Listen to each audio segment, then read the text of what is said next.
Assalomu alaykum barchaga. Keling bugun barcha onalarimizni qiynaydigan gija muammosi haqida gaplashamiz.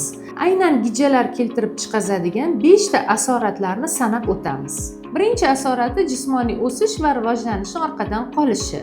Sabab: chunki bola ratsionida nima bilan oziqlansa, yog'lar, uglevodlar, oqsillar, bola organizmidagi gijalar ham xuddi shu mahsulotlar bilan oziqlanadi.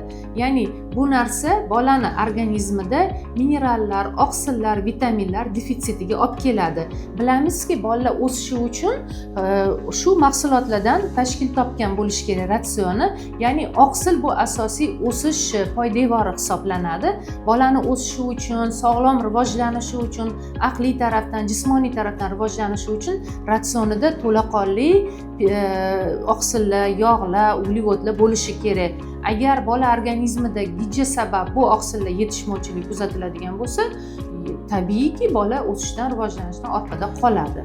Hozirgi kunda eng ko'p bolalarimiz o'rtasida, ya'ni maktab, bog'cha yoshidagi bolalarda kuzatiladigan narsa bu biriktiruvchi to'qima displaziyasi, ya'ni diagnostikasi keng yo'lga qo'yilgan, barcha pediatrlar tomonidan ko'p diagnoz qo'yilyapti. Bunga sabab nima? O'sha oqsil yetishmovchiligi. Oqsil yetishmovchiligiga nima olib keladi? Gija invaziyasi olib kelishi mumkin. Ikkinchi asorati bu kamqonlik. Nima sababdan kamqonlik bo'lishi mumkin degan savol tug'ilishi mumkin onalarda. Eng ko'p kuzatiladigan sabab gijalar ichak devorlarida joylashib olishi hisobiga ichak devorlarida yarachalar hosil qiladi va o'sha yarachalardan qon ketishi natijasida kamqonlik ko'p uchraydigan asoratlarga kiradi. Eng asosiy kuzatiladigan belgilari kamqonlikda bu bolani tez-tez charchashi, holsizligi, o'qishga layoqatsizligi, ya'ni immunitet pasayib ketishi, ko'p bosh og'rishi va bir qancha asoratlarga olib kelishi mumkin bu o'z navbatida. Uchinchi asorati qorin muammolari kuzatiladi. Qorin muammolari nima? Ichakdagi sanchiqlar kuzatilishi mumkin, burab og'rishlar kuzatilishi mumkin, lekin bolalarda, ayniqsa maktab yoshi, bog'cha yoshidagi bolalarda ko'p kuzatiladigani bu ichakni mexanik tutilishi. Ya'ni gijalar, bu biza bitta, ikkita gijani nazarda tutmaymiz. Onalarda, bolalar organizmida millionlab gijalar bo'lishi mumkin va ular o'zaro yig'ilib koptokcha ko'rinishida ichaklarda tiqilib qolib, ichak tutilishiga ham olib kelishi mumkin. Bog'cha, maktab yoshidagi bolalarda gija natijasida kuzatiladigan qorin muammolariga qaysi belgilar kiradi? Bu ishtahasizlik, ertalabdan ko'ngil aynishi, ovqatdan отказ qilishi, bolalarni ovqat yemayman deb injiqlik qilishi, ichak diareyalari kuzatilishi mumkin, qabziyat kuzatilishi mumkin va gijalarni mexanik to'planib qolishi hisobiga ichak tutilishi kuzatilishi mumkin. Keyingi asorati uyqu buzilishi. Uyqu buzilishi nima sababdan kuzatilishi mumkin? Bilamizki, hamma gijalarni yashash jarayonida, ya'ni o'zini hayot siklida aynan kechasi tonggacha bo'lgan paytda ular tuxum qo'yadi. Bu ham ma'lum bir oyi, har kun emas, oyi ma'lum bir 3 kuniga to'g'ri kelishi mumkin. Va aynan shu tuxum qo'yadigan kechalarida bolani uyqu bezovtaligini chaqirishi mumkin. Bolada uyqu buzilishi ertangi kun davomida asab buzilishiga, maktabdagi, bog'chadagi holatiga, asab tizimiga ta'sir qilishi mumkin.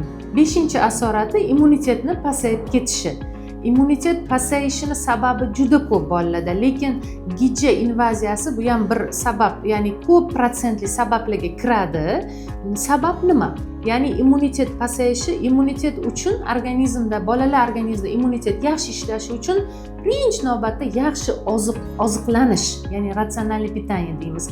Vitaminlarga boy, oqsillarga boy ovqatlanish kiradi. Agar o'sha ovqatlanish bolani pitaniyasi zo'r, masalan, ona aytishi mumkin, nimaga meni bolamni zo'r ovqatlantiraman, vitaminlar beraman, nimaga immuniteti past? Gijalar sabab bo'lishi mumkin unga ham. Immunitet tushib ketishini agar ko'rib chiqadigan bo'lsak sababini, bolalarda o'sha gija invaziyasi natijasida gija invaziyasini o'zi bolalardagi ozuqasidagi hamma mikroelementlar, vitaminlar bilan oziqlanishi natijasida bolada kamqonlikka olib keldi. Kamqonlik bolalarda oshqozon sokini kamayishiga olib kelishi mumkin. Masalan, biza o'ylashimiz mumkin, nimaga? Tabiiy kurashuvchanlik degan narsa bor. Ya'ni har kuni gija tushadi organizmga, lekin o'zi agar normada oshqozon soki bolalarni organizmida normal ishlab turgan bo'lsa, har kun tushgan gijalarni oshqozon soki parchalab turadi. lekin anemiya kamqonlik holatlarida oshqozon kislotaligi pasayib ketdimi, bu narsa ya'ni tushgan gijalar zararlanmadi, ya'ni oshqozon kislotalik tarafidan o'ldirilmadi va to'g'ridan to'g'ri ular ichaklarga o'tib ketdi, ko'payib o'zini hayot jarayoni davom etishni boshladi.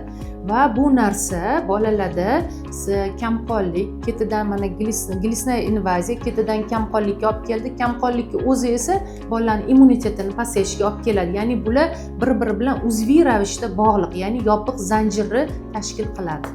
Aziz onajonlar, mana yuqorida gijalarda uchraydigan eng asosiy jiddiy asoratlarni sanab o'tdik. Agar sizda shu masala bo'yicha, muammo bo'yicha savollar tug'iladigan bo'lsa, quyidagi havolaga o'tib, o'zingizni qiziqtirgan savollaringizni yozib qoldiring, biz sizga yordam beramiz.